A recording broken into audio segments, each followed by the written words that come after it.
Hello guys and welcome back to episode 3, and today we're going to be spectating Keksereslol, who's currently Grandmaster, but I believe he's mostly a Challenger Katarina player. He's going to be playing AD Katarina this game into Ari. And I feel like this was an interesting game to go over because he did end up dropping 20 kills. Spoiler alert. But we don't care about spoilers, we're here to learn. So it looks like he's going to set up similar to Raikou, which is Conqueror, D-Blade start with the Resolve. So he's gone second wind. Obviously Ari's ranged, so she can poke Kata quite early. Gonna speed up a bit. He doesn't go for a ward here, which I guess makes sense. Ari's defending it.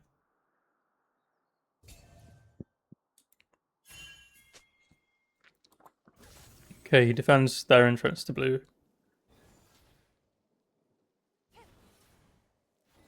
I'm not sure what the idea here was. Maybe he was just waiting for her to push the wave in a bit before walking up. Obviously the W on Ari is quite hard to ignore or avoid. So he ends up getting hit by that.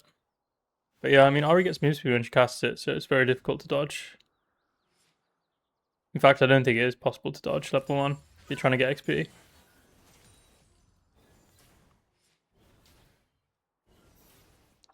He's respecting her a lot, trying really hard not to lose HP.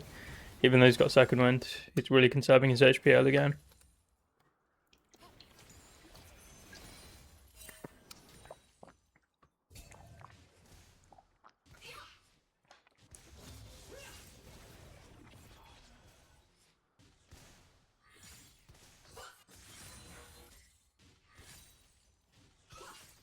Again, he's conserving his HP while trying to get whatever gold he can. But I guess HP is the number one prior here.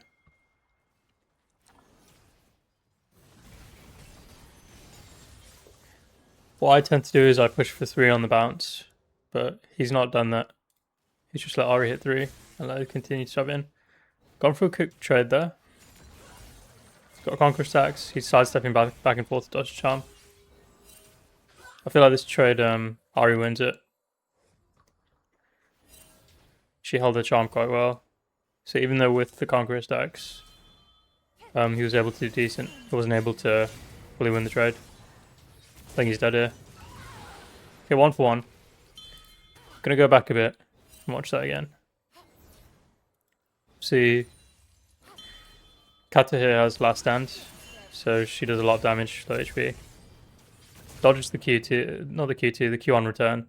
And then he just commits hard to the 1v1, which I guess I would have just not committed. I would have just accepted my death, which is a big mistake. I wouldn't have really expected to be able to kill her from this HP. But I guess he knows the limits of Katarina better than I do, and that's something I have to study more. But Ari gets first blood, so she's up a tiny bit of gold compared to Kata, and she's got double SES, but the wave does crash, and she misses all these minions. Gonna speed up now. Gonna slow down. Looks like an exchange is happening here. Silas on Crab. This looks like a really good skirmish for Kata.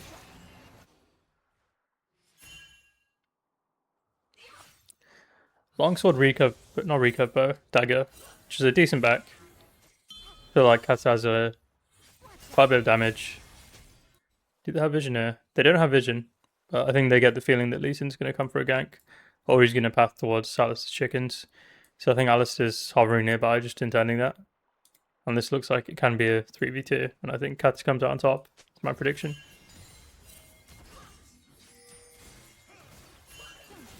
Yeah, Ari has no flash, so gonna slow down a bit. I'm gonna go back to the beginning of that. Okay, so he commits hard on Ari. Charms down. Goes on Ari. Lee Sin tanks the E2 on Xalis. What I really appreciated here was he stopped committing for Ari and went back onto the Lee Sin.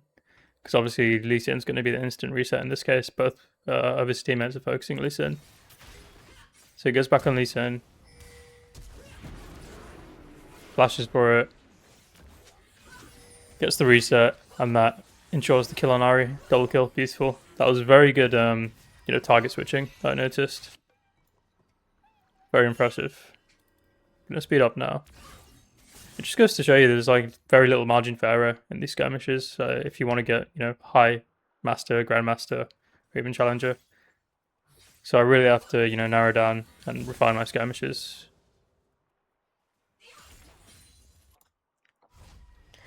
$17 CS to 20, but he's got 3 kills, so he's at 2.1k compared to Ari's 1.6. So they're a very good spot this game.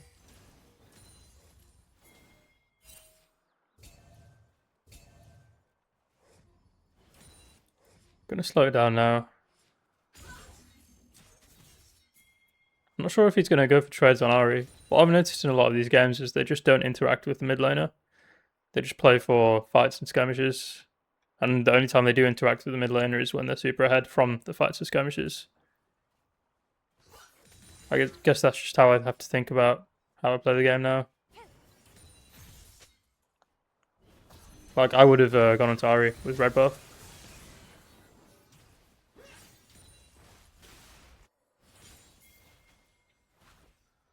Blue's on chickens. He's doing good to avoid Ari's poke. I guess another thing to note is he's not fully crashing the wave. I would have just crashed the wave and then looked for something bot side. But he's just slowly pushing it into him. He's just last hitting. In fact, Ari's pushing it into him now. Which is very interesting. I feel like that's not the right decision. Okay, he gets ganked here. One thing to note, he's up XP, so he's 5. He's 6 to Ari's 5, and Alistair's level 3. Not Alistair, sorry, Brakan. And then his Alistair's follow the roam, which is really good by him. So I think this is Cat's favourite right now. Beautiful. Should be able to go for a double. It's good they didn't walk towards the dagger, because obviously Rakan just walked away. So he just followed with the auto attack and then was able to live with the reset. So very good micro in that fight.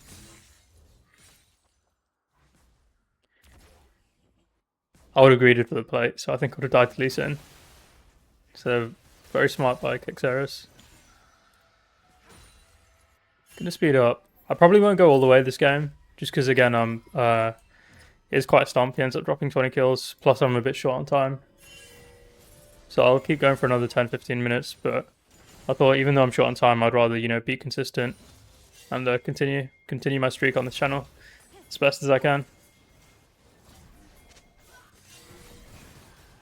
Okay, so he's at 3.2 to Ari's 2.4 in terms of gold. 5 to 1, he's almost got Kraken. Now he's shoving the wave. So I would do the same here. I guess it's because grubs are coming up.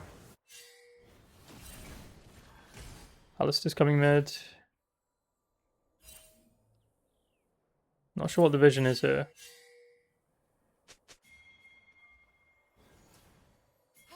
Maybe a fake roam? I think it could have been a fake roam. See, Ari's got ult, so she's gonna ult away. This was a very good gank by Alistair because he barely lost any HP. Kat's traded ult for Ari's ult, which is very worth. So that ensures that when grubs come up, they have a much stronger, even fight. He's able to safely grab the plate.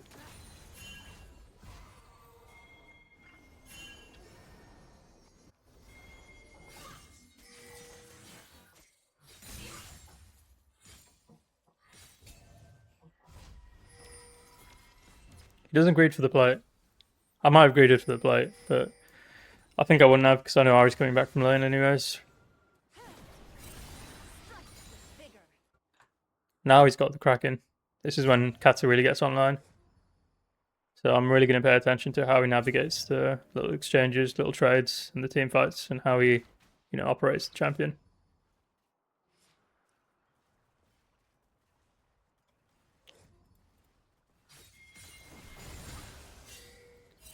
Just auto-attacking. He's not hard pushing it. I would have hard pushed, but I guess because Silas isn't near grubs, you don't need to hard push. And you can just take it nice and slow. So that's something I'm going to implement in my gameplay. I'm going to take it nice and slow. I'm not just going to shove the wave blindly. And although I can't really understand the full reasoning behind it, because again, I'm just watching players that are much higher ranked than me, I'm just going to try and replicate the style. Like my kind of goal is just to copy how they play, even if I fully don't understand the wisdom behind it. Okay, now he shoved it. Grubs are up. I agree. I would have done the same thing.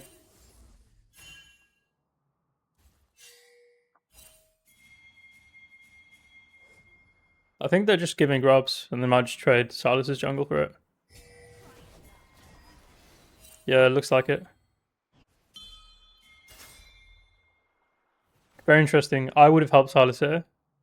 I guess because he has vision on Lisa and he knows there's no need to help Silas. Like these are guaranteed, so he might as well come with the team here and maybe make something happen. Like maybe a 2v2 or even just pick up the farm. Or defend Silas's jungle. That's an option as well. Gonna speed up a bit more. Okay, so this is interesting. It looks like Lee gave up grubs and in response he tilt ganked bot. Kata understands that Lee Sin's not there, so she stops helping Silas because he's guaranteed. Walks back to mid, picks up farm, tries to do something useful in the time, and then she follows this tilt gank. Obviously, a lot of spells have been used. Bot lane's going to be dead. I think Alistair's dead by the time she gets here. Let's see, what do we think happens here? Do we think Kata triple kills? Potentially. I'm going to slow it down. Or quadra kills. So there's 4 people here. This is my first time seeing this. I need to think about what I would do in this situation. So there's a... I can't tell what champion this is because they're on top of each other. There's a Rakan here. He's got full cooldowns. He's got nothing. But obviously you don't know that in the moment. So I think taking this knowledge in hand, if I see there's been a fight, I'll just assume Rakan's got 1 cooldowns. Obviously Ari's got full cooldowns as well. Siva's got full cooldowns except for Q, but that doesn't really matter. She's got both Psalms. And Lee Sin's got full cooldowns, except... Is that his Q? Yeah, it's Q. So, I'm not sure who the best target to go on is here. It might be Lee Sin, because he's got no dash. And he's... How much HP has he got? 963. I guess Rakan as well. He's the lowest level, and he's got the lowest HP, so he's going to have lower resistances than Lee Sin. You know what? I'm going to go towards Rakan. So that's what I would do here. I'm not sure if that's the right decision. I'm thinking go on Rakan, burst him down. Lee Sin maybe panics, goes over to Rakan to try and help him. And then he takes a lot of damage. He gets low. So I think Rakan would be my target here. So I'm going to keep... Okay, he goes on the Rakan. So that's not what I would do in the moment. In the moment, I might panic and just go on Lee Sin. But when I slow it down and think, what should I do? Then it kind of makes sense. Ult immediately. Flashes. It's another reset. Navigates this brilliantly, by the way. And then just Ari's dead. She's got nothing. Misses the charm. Easy. Beautiful quadra kill. And that all stemmed from him not following on grubs, because you don't have to. And that's definitely something I'm going to follow in my games now. Like, if I know the objective's guaranteed, I'm just going to go make myself useful. And if there's a tilt gank, I'm going to think very carefully. Obviously, I need to maybe get it into my thought process, because I can't take that long and pause the game and play in 0.5 speed in the middle of the game. But I'm going to think, all right, quickly, who's the lowest target? Who am I most likely to get a reset off? And then where do I want to position myself to get the next reset? Because like from Rakan, he was able to get the reset on Lee, and then so on. And then the rest of that was free. So I'm going to go back up to normal speed here.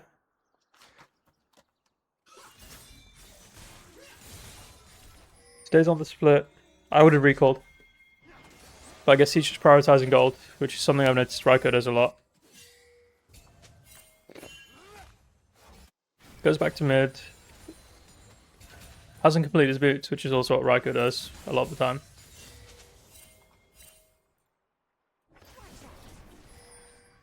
Again, he still hasn't interacted with Ari much. He just built his lead outside of the lane, which is something I can really respect. Let's get 2x speed.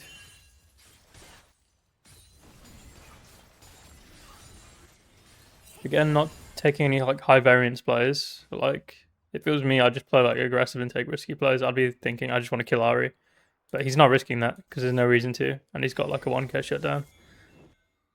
So I'm definitely going to follow that thought process. Just chunks Ari. Again, nothing serious. No, nothing high commitment. Obviously, because Drake's coming up, so if he chunks Ari, she's going to be neutralized from the fight. Then it becomes a 3v4. So he's creating a numbers advantage without killing. So that's something I have to practice. So this guarantees them Drake. Lee can't contest. Just has to give. Looks like they're trying to gank here. Okay, that's just an overpush. Obviously, I respect Keksereslol so much, and he's much better than me. I know it's obvious to me now, but I'm just thinking what I would do in the situation, given the knowledge that I have spectating the game. And obviously, I can see the whole map. I'm thinking there's probably a 0% chance that Lee Sin's going to contest. I'm thinking he might just be doing the best he can in the moment, which is to go to Silas's jungle. If so, he's going to be topside here. And the only thing on the map for the enemy team to get is the 1k shutdown on me. So I think I'm going to be the only target. So if I just remove myself from the situation, then they have nothing to get except Silas's jungle. So maybe I would have gone towards the jungle topside here.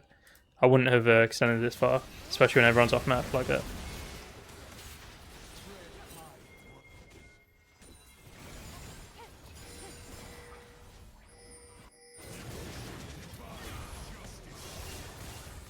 Okay, Garen's dead. Who got the 1k shutdown? Can I see? Lee Sin got the 1k shutdown. Okay, not terrible. Definitely not terrible. I mean, both bot lanes are kind of useless right now. It's just a mid lane fiesta.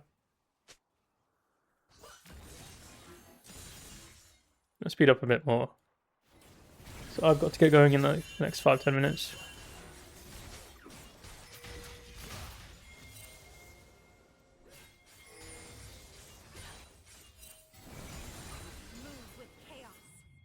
Okay. Lee Sin's getting chased by the support jungle. Support is mid. Looks like he's trying to get a kill on Kata, but I mean Kata's got 2 items. Okay, this is interesting. He's gotten Terminus second, which I wasn't paying attention to. I guess the focus of this, like when to go Terminus second, is when you're playing like an ult focused game. So when you're not really going to get the chance to weave an auto attack. So I guess that makes sense with Rakan, Lee Sin kick, Ari Charm. I guess maybe you're just looking for your opportunity to ult. So I think maybe that's why he's gone Terminus. He's dead here.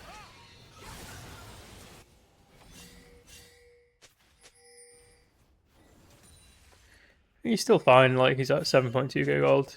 It's just not the end of the world.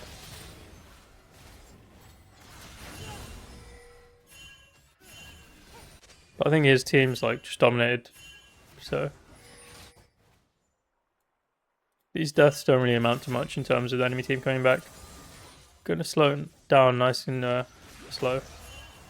Lee Sin's kicking him, but it doesn't really do much. I think she's dead, right? Lee Sin's got no kick. He's got Terminus stacks, so Lee Sin's just dead. That was really well played. I don't know if he would have double killed that with Bork, but I can definitely see how Terminus made him a bit tankier, especially with the cloth armor. Speed up a bit more. So this was a good decision coming from base to the side lane. Easy double kill. And the cloth armor was a really wise choice. So I assume he's going steel caps. Okay. I think he's fine. He's got E. He's got flash as well. He doesn't panic flash, which is really big. He's getting his Terminus stacks up. He's got ult again. Lee Sin's got no ult. They've got nothing to stop this. Alistar's blocking the charm. Beautiful.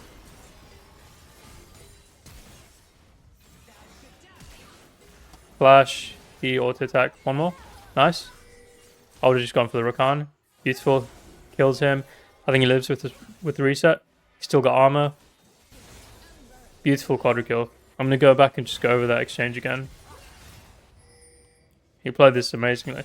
Like far better than I would. So I'm more just studying how he maneuvers this team fight. Just so I can try and replicate it. So Alistar's hovering nearby. Very wise by him. The support's really good at mirroring like plays around the map. Like trying to match pressure. Rakan comes in with ult. Ease away, creates a bit of space. Rakan dashes in. Obviously, like I mentioned, Lee Sin's kick is still on cooldown. It's quite a long cooldown. He's getting Terminus stacks up just from auto attacks. So that's something I'll make a note of. I need to like auto attack to get Terminus stacks up like when I can. Because these little things make the difference, right? He insta W ults. This is going to burst down Rakan Lee Sin. Ari's got Charm. But Alistar really well played to him. He just blocks the Charm. Look, here. So now there's no CC to stop the ult. Exhaust the Sivir. He's... mistake of mine, I maybe would have E'd to the Rakan because I just get greedy for a kill and I'm looking for a reset. But he goes to Rakan here. I know Rakan Alistar. And he's looking for his next reset. Flash to dodge the Rakan W. Beautiful. Auto attack. And then the rest is history. Play that amazingly.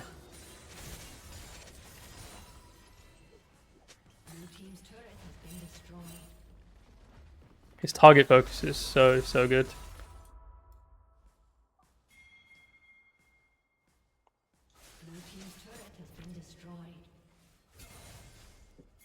He's gone for his death stance third, not Bork. I guess, yeah, because he's not really getting a chance to auto attack much. And they haven't got like a tank, basically. So I don't think Bork's necessary. So I guess maybe Bork's not the best choice. I'll need to look over more of his match history to just kind of study like when he goes Terminus, like second, and when he skips Bork. So I'll probably do that next video.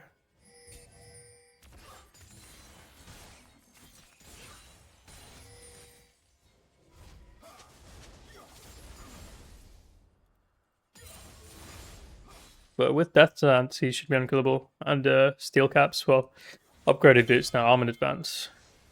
It's interesting he didn't finish them off, so he finishes them off third. So he gets his third item before finishing off boots. That's something I might try doing. Maybe it's better, more worth to finish off my third item than finish off boots. Well, in most cases. He might get 4-man. He's strong enough now to where he can fight. He can fight maybe a 3v4. I feel like he can come out on top of that. Rakan ults down. Silas gets one shot. They might tilt engage on Alistar. I'm going to slow it down. Alistar gave a nice engage. I think he's weighing up cooldowns here. He's waiting for his chance to go in. If he does go in, that is. I think he abandoned the chip. He might just leave it.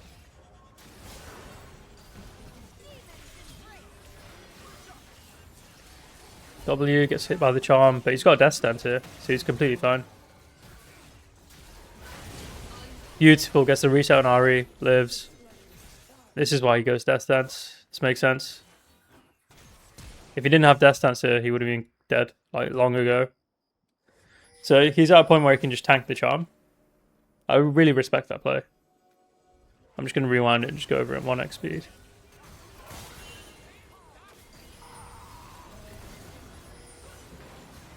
I might have engaged here and I would have died. Just thought I re-charm or something. She's just waiting for his chance, really. He's being reactive rather than proactive. He's just waiting for them to give him a window rather than him creating it, even though he's this fed. He really knows his limits. Lee Sin follows the Q. He's going to tank the charm here. I think that's unavoidable. He's just looking... Beautiful. Now he's completely fine. Speed up a bit more. Don't think there's too much more to this game. Recalls. He's going tunneler. I'm not sure what this is for. I'm going to look over his match history and see what he builds Tunneler into after this game. This could be a Hexplate, could be a Titanic, Sterex, have no idea. Anyways, this looks to be the last fight. Just comes in, picks up a free reset. Looks like he chases this. Probably goes for Lee Sin as well.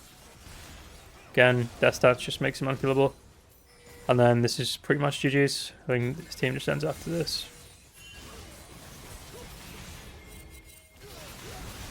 Yep. Very interesting game to go over, and a lot of themes that I'll be looking to study in more in depth. Hope you guys enjoyed. Thanks for sticking around, and I'll see you in the next video.